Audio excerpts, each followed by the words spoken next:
for all you science nerds out there, why can't you trust atoms? Because they tend to split. Make up everything. They make up everything. Thank you so much. You got it. You got it. All right. And so today I'm excited to not make up a lot of things, but tell you a couple stories of some really exciting things that I've seen supporting a lot of science entrepreneurs over the past couple of years. And so what I'm going to be talking about is the communities that I've been able to support and help grow that have led to incredible critical technologies that have gone off from incubating in a lab to scaling into the real world. And I came up with some slides too, so I assume I can use this here to click through.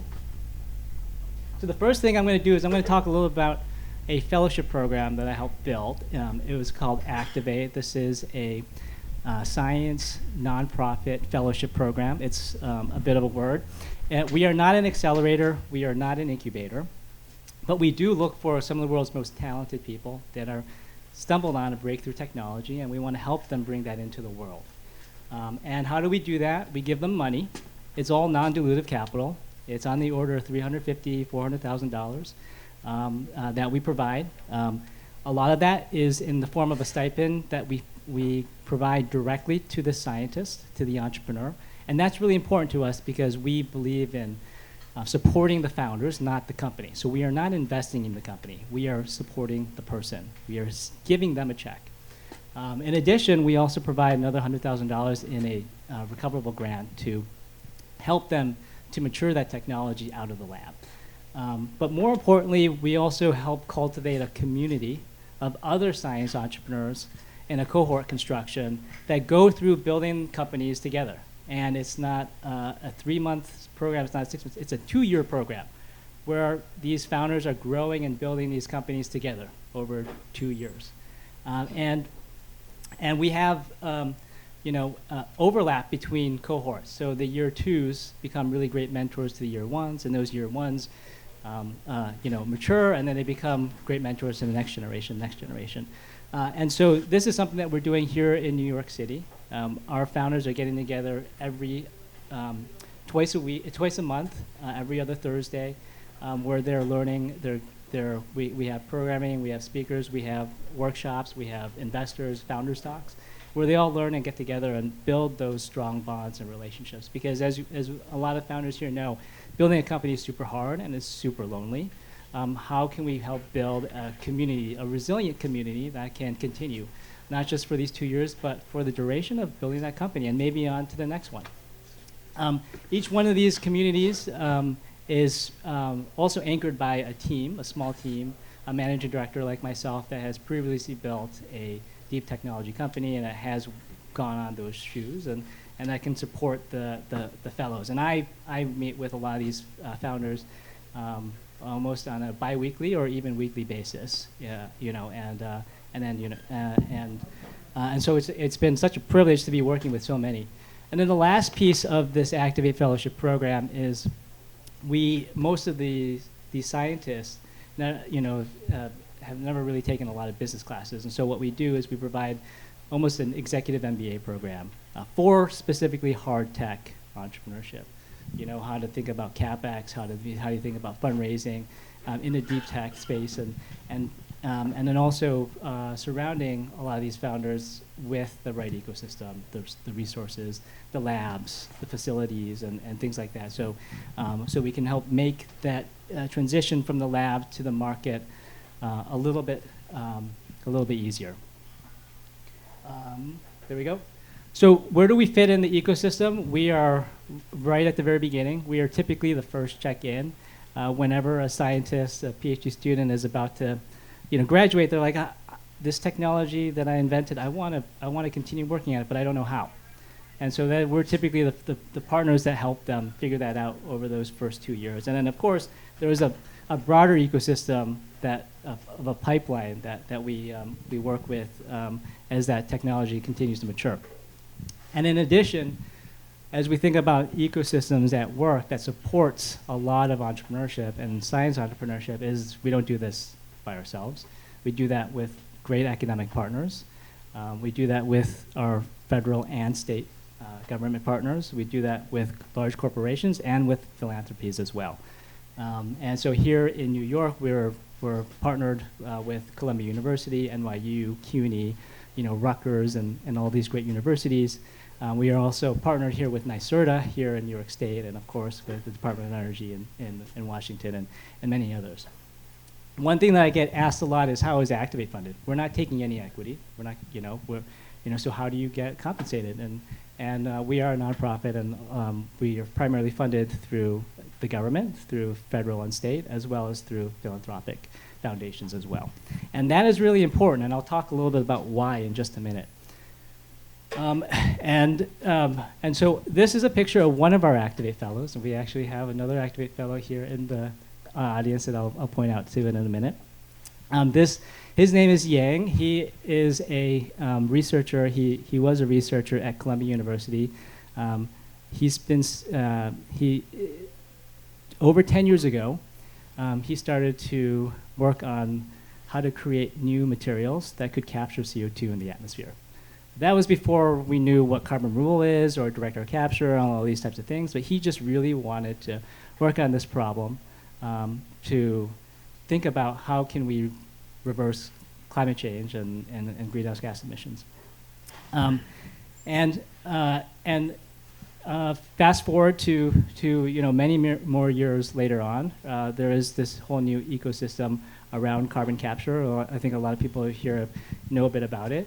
And it turns out that one of the hardest problems around carbon capture is not just capturing the CO2 in the atmosphere, but is also, once you capture that carbon, how do you release it?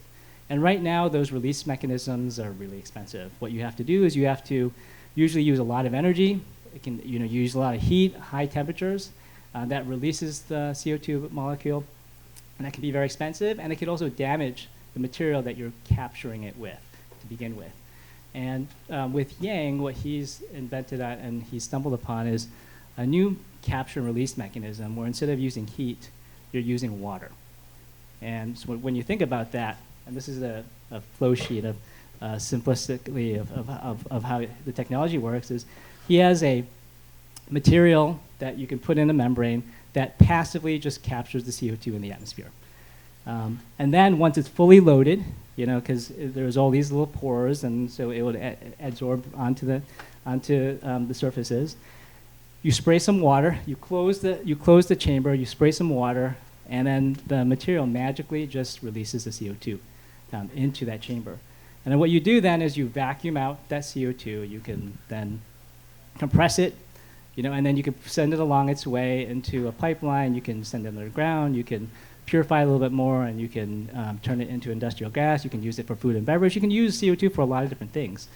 And this beautiful mechanism that Yang invented turns out that it's likely to be the most cost-effective and the cheapest and the most energy-efficient way of capturing CO2 and then releasing it. So what does that mean? Right now, he is on this path to making carbon capture profitable. And this is the first company that we've seen that has the technology that can do that at scale. And the reason is because of how elegant that material is. It requires very little energy, and it's very simple. So the capex, the scale-up costs, all of those things are minuscule compared to a lot of those other systems that are currently moving into the market. And why do I talk about Yang? Because he almost didn't even start this company. When we offered him the fellowship award a couple years ago, he was also given the opportunity to become a professor. And he was given a lot of money to start a lab and to start having students. And as a researcher, spending your life in research, your goal is to be a professor. And so one of the first things that I got to work with Yang on was to talk about what success looked like to him. What did he want to do? And again, this is from the Activate perspective of, we're not taking a equity stake in this company. We have no upside here. We just want to support you along your journey and figure out, how do you define success and have impact in the world. And for him, that that ultimately led to wanting to start this company and forego that childhood dream of being a professor to being an entrepreneur. And guess what? He's now gone on from building these little gram scale prototypes to now ton scale prototypes. He's now has over $1 million in contracted revenue. He raised a seed round that was 3x oversubscribed, and he's doing all of this stuff with a very, very small team. It's absolutely incredible to see him grow and build this company and become an entrepreneur that that only he could become. And he's not alone. We have 300 other Activate fellows that have gone on to do very exciting things in the world. These are 2 other examples of fellows that are in the same cohort here in New York City that are also in the carbon space. I decided to just show a theme here. Dian is taking CO2 as well, but in this case, he can convert it into alternative cement materials. And he has one of the cheapest pathways of doing that and very, very, very competitive. So these are 2 very synergistic companies, Yang with capturing the CO2, Dian for turning that CO2 into alternative cement products. And then we also have Claire, who's also figured out a pathway for storing CO2 underground in mineralized form, right? Because a lot of times when you're doing carbon capture and storage, you're doing that with compressed supercritical CO2. Some of that can come back outside. And for her, she's figured out a way to mineralize that. And her first pilot, and the world's first version of this is going to go into production at the end of the year. So those are some of the examples of companies. What I want to do is I want to talk a bit about what does community look like here? How do we build that? What does that mean? Because at the end of the day, it's really about people, right? People that are driving these companies. And what we want to do is we want to bring them all together. Again, our program is a 2-year program. They're getting together twice a month in various types of formats through workshops and programmings. We have also yearly retreats. We have community retreats.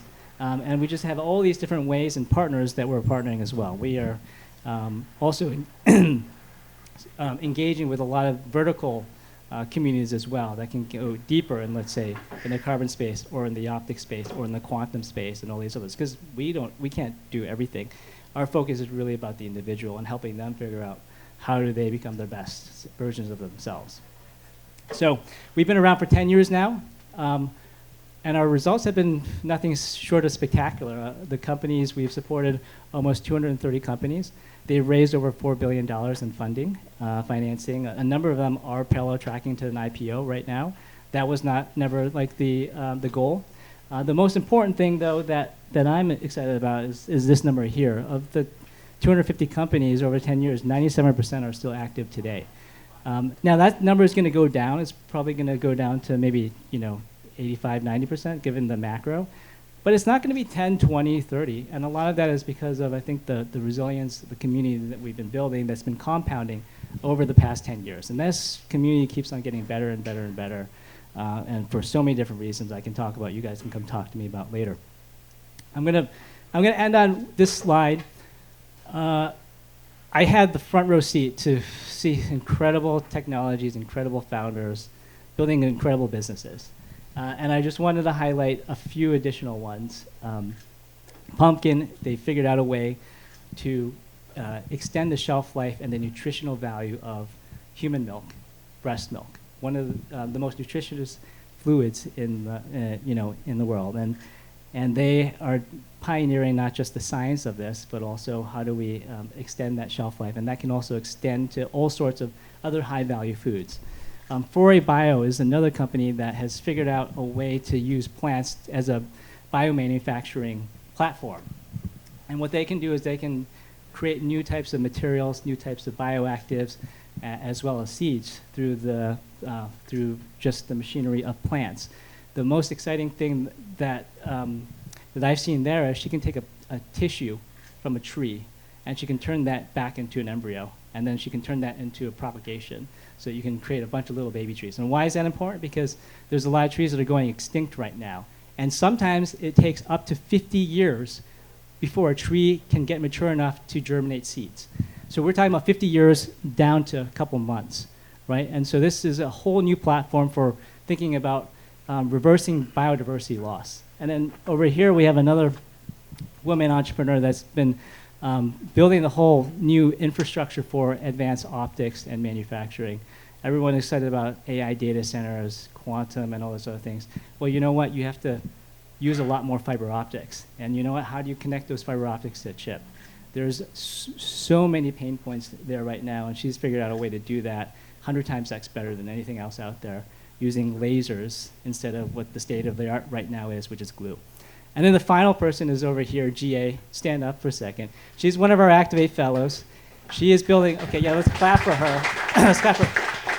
She's working on the world's first platform for chemical-free, toxicity-free, VOC-free cosmetics. And this is based off of a lot of experience that she had growing up, going through working as a nail technician for many, many years, going off, becoming a PhD, going here to CUNY, and coming back to wanting to solve this big pain point that's been a big part of her life, which is wanting to make nail polish-free, toxicity-free, chemical-free products. And it's not just about the nail polish, which is very, very exciting.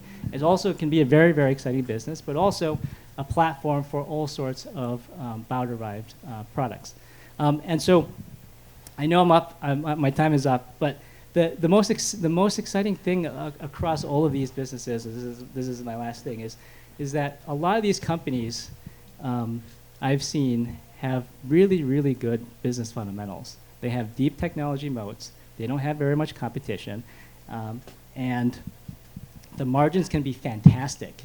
In some cases, they can be software margins in very small niche markets. And so one of the things that a lot of our companies are thinking about is, should I get to profitability first before raising these large venture rounds? And one of the things that I would love to talk about later on with the audience here is, what are some of these mechanisms where we can start to support companies where they get to profitability first before taking those big swings? Because a lot of the companies here I've just talked about, when they talk to the venture financing industry, they push them off into those larger markets, less profitable markets, more competitive markets, where they push off profitability, many, many years out. So I would love to engage and hear if there are solutions that people have around supporting companies from an alternative path going forward. And of course, happy to talk more about building entrepreneur communities. Thank you so much.